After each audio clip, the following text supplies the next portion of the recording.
மீன ராசி நேயர்களே, உங்கள் ராசிக்கு லாபஸ்தானத்தில் சூரியன், செவ்வாய், சுக்கிரன், புதன் ஆகிய கிரகங்கள் சஞ்சரிப்பது அற்புதமான அமைப்பாகும். இதன் காரணமாக ஒரு வளமான பலன்களை பெறுவீர்கள். உங்கள் செயல்களுக்கு நல்ல ஒரு ஆதரவு கிடைக்கும். இருக்கக்கூடிய இடத்தில் உங்களுடைய மதிப்பும் மரியாதையும் அதிகரிக்கும். ஒரு பெரிய மனிதருடைய ஆதரவு கிடைப்பதால் நீண்ட நாட்களாக தீர்க்க முடியாமல் இருந்த பிரச்சனைக்கெல்லாம் தற்போது ஒரு நல்ல தீர்வு கிடைக்கும். தொழிலில் ஒரு நல்ல வளர்ச்சியை அடையக்கூடிய ஒரு நேரமாகும். நெருங்கியவர்களின் ஆதரவு மிக சிறப்பாக இருக்கும். பயணங்கள் மூலமாக ஒரு வளமான பலன்களை பெறுவீர்கள். தொழில் வளர்ச்சிக்காக அரசாங்க வழியில் நீங்கள் எதிர்பார்த்த உதவிகள் கிடைக்கும்.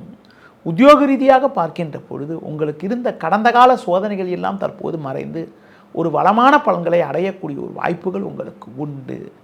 பிறரால் முடிக்க முடியாத ஒரு காரியத்தை கூட நீங்கள் தலையிட்டு சிறப்பாக செய்து முடிக்கக்கூடிய ஒரு வாய்ப்புகள் இந்த வாரத்தில் உங்களுக்கு உண்டு. இந்த வாரத்தில் எந்த நாட்கள் உங்களுக்கு ஒரு சிறப்பான நாளாக இருக்கும் என பார்த்தால் 18 ஞாயிறு, 19 திங்கள், 20 செவ்வாய், 23 வெள்ளி, 24 சனி ஆகிய நாட்கள் சிறப்பான நாளாக இருக்கும். இந்த வாரத்தில் நீங்கள் அம்மன் வழிபாடு மேற்கொள்வது, உடல் ஊனமுற்றவர்களுக்கு உங்களால் முடிந்த உதவிகளை செய்வது மிகவும் சிறப்பு.